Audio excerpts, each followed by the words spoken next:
Beaucoup de gens pensent juste poste, c'est-à-dire quitter un poste pour un autre poste. Mais peu et très peu de gens arrivent à faire le lien entre les différents postes et se dire où est-ce que je vais, quelle est la carrière que je veux accomplir, quel est l'objectif final que je veux atteindre. Es-tu à ta place? Est-ce que l'entreprise dans laquelle tu es est l'endroit où tu dois être? Aujourd'hui, je veux partager avec toi quelques éléments qui vont te permettre de réfléchir si tu es à la bonne place maintenant. Donc, écoute cette vidéo jusqu'à la fin. Et si tu trouves de la valeur, rappelle-toi de liker, de t'abonner et de partager ceci. Cela dit, on se retrouve juste après la transition.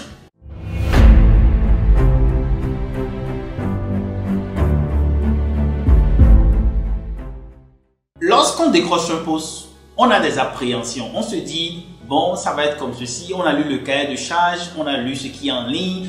On a peut-être même demandé à des anciens collègues ou promotionnés qui sont dans l'entreprise dans laquelle on est, ou on va aller plutôt. Qu'est-ce qui se passe dans cette entreprise-là?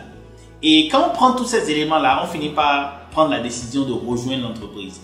Maintenant, on a rejoint l'entreprise une semaine, 2 semaines, 1 année, 2 années, beaucoup de choses se passent. La question c'est, est-ce que tu te sens à la bonne place? Comment savoir si tu es à la bonne place là où tu es présentement? La première chose, lorsque tu te retrouves dans une entreprise pour savoir si tu es à la bonne place, c'est la facilité d'adaptation. La facilité d'adaptation, c'est cette aisance que tu auras à vraiment t'acclimater, à pouvoir t'adapter à la manière dont les gens travaillent dans cette entreprise-là. Est-ce que tu es plutôt anxieuse ou anxieux ou stressé dans cette nouvelle entreprise? Si tel est le cas, c'est que tu n'es pas en train de t'adapter. Maintenant, il faut faire la nuance entre des périodes passagères de grande pression, mais en général, si tu ne te sens pas, si tu n'es pas en train de te sentir t'adapter, de te sentir à l'aise dans cet environnement, de comprendre les codes, les manières de faire, etc., c'est que tu n'es pas forcément au bon endroit. La deuxième chose à observer pour savoir si tu es à la bonne place, c'est la méthode de travail. Pour obtenir un résultat, on peut faire plusieurs choses. Comme les gens le disent, plusieurs chemins mènent à Rome. Dans une entreprise donnée, il y a les manières de fonctionner, il y a les manières de déléguer, il y a les suivis, la manière dont le patron, le manager suit les tâches, le niveau de responsabilité ou de responsabilisation. Et tout ceci va être important sur la manière dont la méthode de travail est organisée. Et la méthode de travail non seulement affecte la qualité du résultat, mais surtout toi en tant que personne, ça va déteindre sur ta manière de fonctionner, sur ta manière de t'organiser. Donc lorsque la méthode de travail te convient, c'est que tu es dans le bon endroit. Lorsque la méthode ne te convient pas du tout et tu trouves que cela est plutôt source de stress, source d'inquiétude et d'anxiété, c'est que tu n'es pas à la bonne place, tu n'es pas au bon endroit. La troisième chose à considérer, c'est l'enthousiasme. Et l'enthousiasme est très important parce que si tu commences un travail, tu dois être enthousiaste. Quand tu vas dans une nouvelle entreprise, tu dois être enthousiaste. Tu dois être content, tu dois te sentir motivé chaque matin. Si tu ne te sens pas motivé chaque matin, si plutôt tu te sens vraiment fâché chaque matin d'aller au boulot, si tu te sens vraiment découragé et tu ne te sens plus connecté à la raison pour laquelle cette entreprise-là existe, c'est que tu n'es pas en train d'être enthousiaste ou tu n'es plus enthousiaste. Et cela est un signe prémonitoire que tu n'es pas à la bonne place. Et donc, il faut vraiment commencer à réfléchir si tu n'es pas du tout ou si tu ne te sens pas enthousiaste en allant travailler ou en faisant ton travail chaque matin ou chaque journée dans cette entreprise-là. La quatrième chose à considérer lorsque tu veux savoir si tu es à ta bonne place, c'est la validation de tes attentes. En réalité, lorsque tu es dans un processus de recrutement, tu as des idées en tête, tu te dis, bon, cette entreprise, selon ce que j'ai lu en ligne, fais ceci, fais cela. Et tu te dis que quand tu iras dans l'entreprise, ça va être certainement la confirmation ou presque la même chose. Donc, on a eu une idée des entreprises. Donc, par exemple, certains qui pensent à la Banque mondiale se disent, ça doit être un endroit vraiment chic, super. La vie doit être très belle. Certains qui pensent au cabinet les Big Four. Donc, si tu es dans le domaine, tu connais les cabinets dont je parle. Et la vie là-bas est plutôt stressante parce qu'on travaille beaucoup. Mais ça peut être passionnant pour certains. Donc, l'idée ici, c'est vraiment de penser à la validation de tes attentes. Est-ce que tout ce que tu te disais avant de commencer dans cette entreprise-là est confirmé ou plutôt infirmé ou vraiment tu es découragé ou tu es déboussolé? Donc, la validation de tes attentes va te permettre de savoir si tu es au bon endroit ou pas.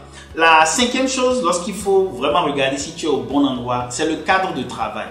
Le cadre de travail, open space, la manière dont les tables sont organisées, les facilités qu'on met pour que vous puissiez bien travailler, tout cela va affecter ta productivité, ta santé, ton humeur Et quand je parle de cadre du travail également, la localisation géographique du lieu de travail, les conditions de sécurité dans l'entreprise, tout ceci va être important à considérer lorsque tu vas évaluer si le cadre du travail te permet de confirmer ou d'infirmer, ou de dire simplement tu n'es pas à la bonne place. Là, il faut regarder vraiment le cadre du travail. Un élément à en plus considérer, c'est la compréhension de tes responsabilités. Lorsque tu es vraiment à l'aise dans ton domaine, donc le cahier de charges pour lequel tu es recruté, quand tu commences dans l'entreprise, s'il y a vraiment un match entre le cahier de charges et la réalité de ce que tu dois faire, là tu peux vraiment commencer à te sentir à l'aise. Cela dit, il y a des situations dans lesquelles tu es recruté pour un cahier de charges, mais quand tu commences le travail, tu te rends compte que les deux cahiers de charges ne se parlent pas, ou plutôt que c'est vraiment opposé. C'est-à-dire, littéralement, tu es recruté pour quelque chose, mais quand tu commences le travail, on t'affecte, on te délègue sur un autre projet. Tu as postulé, tu as souscrit pour rejoindre un projet en particulier, mais une fois que tu es dans l'entreprise, subitement, on t'envoie vers un autre projet qui peut-être ne te donne pas beaucoup de joie ou d'enthousiasme comme tu aurais espéré. Donc, lorsque tu n'as pas une bonne compréhension du cahier de charge, lorsque tu n'as pas une bonne compréhension de ce que tu dois faire dans cette entreprise-là, il est important de se demander et de vraiment vérifier si tu es à la bonne place. La septième chose ici que je veux partager, qui est extrêmement importante par rapport à se projeter, se demander si je suis à la bonne place, c'est l'évolution de ta carrière. Beaucoup de gens pensent juste poste, c'est-à-dire quitter un poste pour un autre poste. Mais peu et très peu de gens arrivent à faire le lien entre les différents postes et se dire où est-ce que je vais, quelle est la carrière que je veux accomplir, quel est l'objectif final que je veux atteindre. Et donc, lorsque tu commences à penser, est-ce que tu es au bon endroit, il faut t'assurer, il faut vérifier si le poste que tu occupes présentement, comment est-ce que ce poste-là va te permettre d'atteindre tes objectifs de carrière, de pouvoir accomplir ce que tu veux vraiment de ta vie.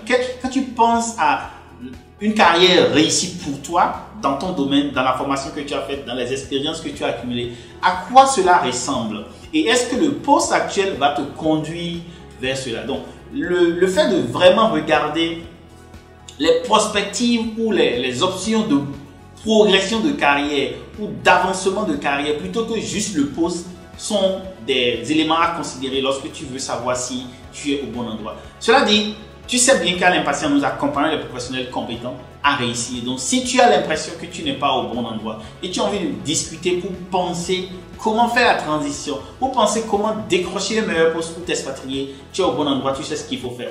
Cela dit, voilà quelques éléments que j'ai voulu partager. Dis-moi en commentaire à ton avis, quels sont les critères qu'on doit absolument regarder pour décider si on est au bon endroit présentement. Partage ton expérience également avec nous et je serai très content de discuter avec toi.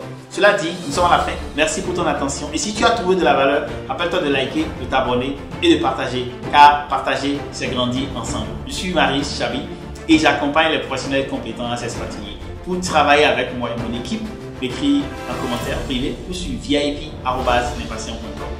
Merci, bye bye.